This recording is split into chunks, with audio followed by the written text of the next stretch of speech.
અહીંયાથી પૂરું થાય પછી તમારે સીધું આ નથી કરવા જવાનું. તમારે છે ને ક્યાંય બી જાય ને, તમે સ્કૂલમાં જાઓ ને ત્યાં ભણો, પછી શું હોય તમારી રિસેસ જ યાદ આવે. શું કરવાનું?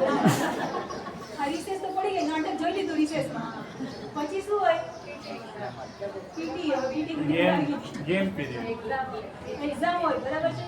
એક્ઝામ હોય તો અમે તમને ભણાવ્યા. બરાબર? હવે અમે જોઈશું કે કેટલું રિઝલ્ટ તમારું આવે છે, પછી આગળ ભણાવશું. પછી હવે શું ભણાવું, તમે કયા સ્ટાન્ડર્ડમાં આવ્યા, કે તમારું કેટલું લેવલ વધ્યું, એ પ્રમાણે અમે તમને ભણાવી શકીએ. એટલે અત્યારે તમારે અહીંયાથી ઉભા થાવ એટલે બધાએ ફરજિયાત એક્ઝામ આપવા જવાનું છે. અહીંયાથી તમારી એક્ઝામ છે, ભલે એક્ઝામની જરાક સ્ટાઇલ જુદી છે અને કદાચ એક્ઝામની સ્ટાઇલ તમને ગમી પણ જશે, એવી સહેલી સ્ટાઇલ જ રાખી છે. એટલે અહીંયાથી ગેમ ઝોન રાખેલો છે, એટલે બધા ખાસ ગેમ ઝોનમાં જજો.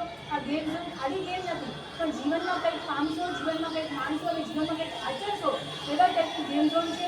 આ ગેમ ઝોન જે રાખનાર વ્યક્તિ છે, આખું ગ્રુપ છે, એ લોકોનું SSG નામનું ગ્રુપ છે.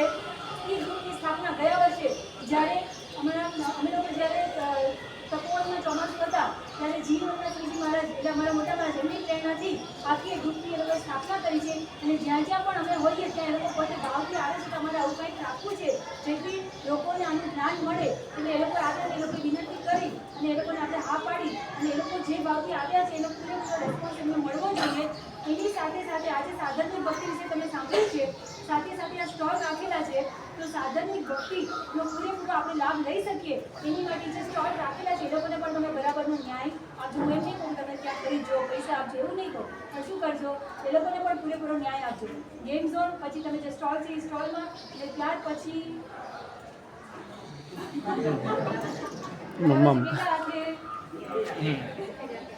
બરાબર, ત્યાર પછી સાધનની ભરતી કરવાની રહેશે. એ સિવાયના હવે આગળના જે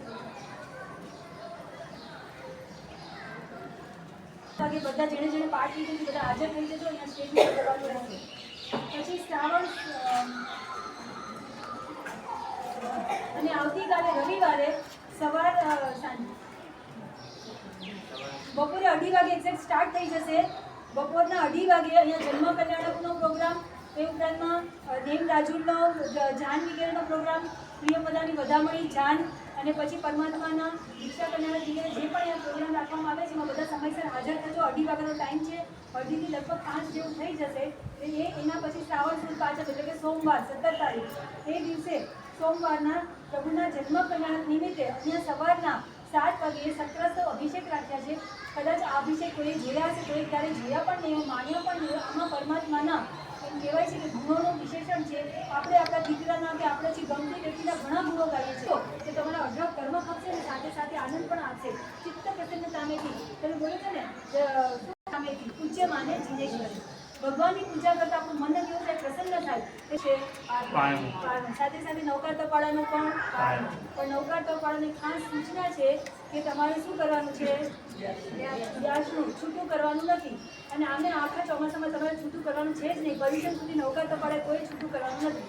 એટલે વ્યાસનું બરાબર, વ્યાસનું કામ કમ્પલસરી છે તમારી માટે. એટલે સવારના પારનું હશે અને સવારના તમારું નવકાર તપ. અહીંયા ઘણા બધા એવા વ્યક્તિઓ છે કે જેણે પોતાની જિંદગીમાં પહેલી વાર તપ કર્યો છે. બરાબર છે, સાચું છે આ? બરાબર છે, પહેલી વાર તપ કર્યો છે.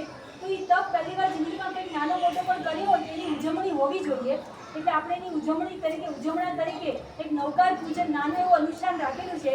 નવકાર પૂજન છે અને નવકાર પૂજનની સાથે સાથે એ દિવસે ત્યારબાદ તરત જ નવકાર કુંભની સ્થાપના છે ને. આ નવકાર કુંભ એટલે શું, કહી દઉં તમને કે એક અહીંયા આપણે કળશ આવશે. એ કળશની અંદર 62 કળશ ભરવાનો રહેશે. પછી એની ઉપર શ્રીફળ મૂકી અને એને પેક કરી દેશે. તમે કદાચ અહીંયા પ્રતિષ્ઠા વખતે જોયું હશે કે આટલો કળશ પહેલા દિવસથી જ્યારથી આ શરૂ થયો ત્યારથી અહીંયા પધરાવેલો હતો અને જ્યાં સુધી મહોત્સવ પૂરો ન થયો ત્યાં સુધી શું હતું, એની સ્થાપના એમ જ હતી. એનો મતલબ શું છે કે કોઈ પણ પ્રકારનું વિઘ્ન આવે નહીં અને બધું મંગળ સ્વરૂપ થાય. તમારા સંઘમાં, તમારા ઘરમાં, તમારા જીવનમાં, તમારા હૃદયમાં તમારે જો મંગળ જોઈતું હોય તો આ કુંભજી મંગળ રૂપે છે. એટલે આપણે એની સ્થાપના કરશું અને સાથે સાથે એ કુંભનું શું કરવાનું, તો જેને પણ ભાવના હોય એ પોતે પોતાના ઘરે લઈ જઈ શકે. આપણે વધારે વાંચતે નહીં પણ એક થાળી ડંકો વગાડતા પોતાના ઘરે લઈ જઈશે અને ત્યાં પોતે 3 અને એની સમક્ષ એને શું કરવાનું રહેશે તો નૌકારવાળી કરવાની રહેશે. જો એની ઈચ્છા થાય તો સકલ સંઘને પણ આમંત્રણ આપી અને ત્યાં નૌકારવાળી ગણાવી શકે. એવી ન ઈચ્છા હોય તો પોતે પણ ત્યાં ગણી શકે, પોતાના ઘરના વ્યક્તિઓ પણ ત્યાં નૌકારવાળી ગણી શકે. એક નૌકારવાળી ગણશો તો પણ ચાલશે, આખો દિવસ ગણશો તો પણ ચાલશે, પણ એ કુંભ માત્ર તમારા ઘરમાં આવશે ને એટલે એકદમ મંગળ થઈ જશે. અને જેને પણ અનુભવ થાય એ પોતે અમને અનુભવ કહેજો, જેથી કરીને અમે બીજા સંઘમાં પણ કહી શકીએ. આની પહેલાં જ્યાં જ્યાં થઈ ગયું અમે અવસરે વ્યાખ્યાનમાં કહીશું કે આ નૌકાર કુંભની સ્થાપનાથી કેવું ઘરમાં પરિવર્તન આવ્યું, કેવું એ લોકોના જીવનમાં પરિવર્તન આવ્યું, અને આખી સોસાયટીમાં કેવું પરિવર્તન આવે છે એ આ કુંભની સ્થાપના થયા પછી તમે પોતે અનુભવશો અને માણશો. એટલે અત્યારે અહીંયા સ્થાપનાનો અત્યારે અહીંયા જે આ સ્થાપના કરવાની છે, નૌકાર કુંભના કળશની જે સ્થાપના કરવાની છે એ સ્થાપનાનો ચડાવો બોલાવવામાં આવે છે. એટલે કે અહીંયા ઘણા બધા છે, આપણે કોને લાભ આપો એની માટે એક વ્યક્તિ કે જે સ્થાપના વિધિનું વિધાન હોય એ એક વ્યક્તિને લાભ મળશે. એટલે અહીંયાથી હમણાં આ નૌકાર કુંભની સ્થાપનાનો ચડાવો બોલાવવામાં આવે છે. પિતૃનો ઉપકાર તો આપણે નથી વાળી શકવાના, પણ એક એના અંશ રૂપે માતા પિતાની ભક્તિ કરવા સ્વરૂપ આપણે એક નાનકડું એવું અનુષ્ઠાન રાખશું. એમાં શું શું કરાવવાનું બધું આપણે ત્યારે લેશું. માતા પિતાના પગ ધોવાના, એમને પ્રદક્ષિણા આપવાની અને સાથે સાથે એમને ચોખા દ્વારા વધાવવાના. એના દ્વારા માતા પિતાની ભક્તિ કરવામાં આવશે. એટલે જેના જેના માતા પિતા હાજર હોય એને માતા પિતાની ભક્તિ કરવાની, અને એના પછીના એના સંતાનો જે હોય એના માતા પિતાની ભક્તિ કરશે. આવી રીતના આખો એક કોન્સેપ્ટ તૈયાર કરવામાં આવશે. પછી વિશેષ જે હશે એ તમને એમાં જણાવવામાં આવશે. એટલે અત્યારે ઘરે જેને લઈ જવાના હોય એના નામ તમે લખાવી દો. ચડાવો સર, પહેલાં ચડાવો. 501 રૂપિયા, 601, 1201. બોલજો. નૌકાર કુંભની સ્થાપનાનો ચડાવો, સ્થાપના કરવાનો, ભાગ્યશાળી બનવા માટેનો ચડાવો 501, 1501. બોલજો ભાઈઓમાંથી. 2001. બોલજો બહેનોમાં.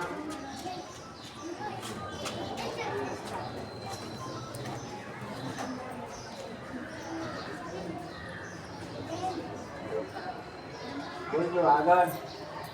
1501. બોલજો. જેટલા નૌકાર ગણાશે જે સ્થાપના કરશે એની બધે લાભ મળશે. બોલો. બહેનો બધામાં આગળ હોય છે, આ વખતે કેમ પાછળ?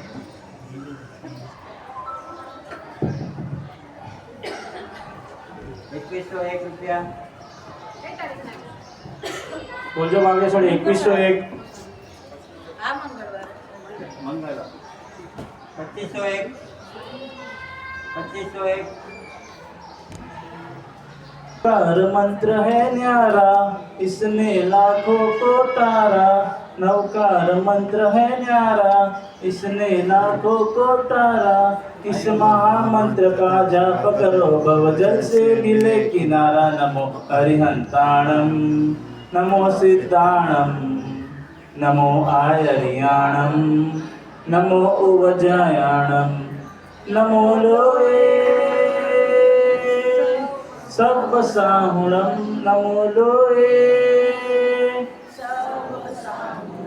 ईशो पंचन मुक्कारो सर्व पाव प्रणाशनो. मंगलाणं च सर्वेसिं परमं हवै मंगलम. 2501. બોલજો 2501. બહેનોમાં 2501, 2601. બોલજો. આવો લાભ નહીં મળે જલ્દી. 3101. 3101 આદેશ આપવામાં આવે છે. 3101. 3101. 3101 એક વાર. બોલજો 3101 વાર. એક વાર. 3101 બે વાર. બોલજો. છે કોઈ? 3101 3101 3101 3101 ત્રણ વાર. બોલો બોલો શ્રી વિમલનાથ ભગવાન કી. ઉર્જા રવિ અશ્વિન સુમરિયા, ગામ ડબાસમ. આ સાધર્મિક ભક્તિ અહીંયા આપણે જે કહેવાય ને કે તપોવન સંઘના પ્રમુખ સુરેશભાઈ નગરિયા એમના પરિવારને જ્યારે ખબર પડી કે અહીંયા આવી રીતનું આયોજન છે, તો તમે વિચાર કરજો કે કદાચ સાધનની ભક્તિ એમને કરવાની ભાવના હોય તો એમને કદાચ આખી રેઝિડન્સીની કરવી હોય તો પોતે કોઈ પણ કહેવાય ને કે પૈસાનું અમાઉન્ટ આપી અને કરાવી શકે, છતાં પણ આપણે એક વખત કુંદનબેન સુરેશભાઈ નગરિયાની અને એમની દીકરીઓની અનુમોદના કરશું કે પોતાના જાતે પોતાના હાથે ઘરેથી બનાવી અને એક વસ્તુ લાવ્યા છે જેથી કરીને આખા ચંડીપાડા સંઘનો એમને લાભ મળી શકે ને પોતે પોતાના હાથે પીરસશે અને પોતાના હાથે પોતે બનાવીને લાવ્યા છે. બધા એક વખત એમની અનુમોદના અનુમોદના અનુમોદના વારંવાર અનુમોદના અનુમોદના અનુમોદના વારંવાર. બીજું પ્રભાવના ફંડ બી ચાલુ છે, એમાં પણ કોઈને લખાણમાં પણ જેમને લેવો હોય લઈ જવો હોય ઘરે તો એમાં પણ નામ લખાવી શકો છો, તો ઓફિસમાં લખાવી દેજો. જ્યારે ઓફિસમાં પણ લખાવી શકો. ના એ તો નહીં. નોકાર ગણવાના એનો ચડાવો.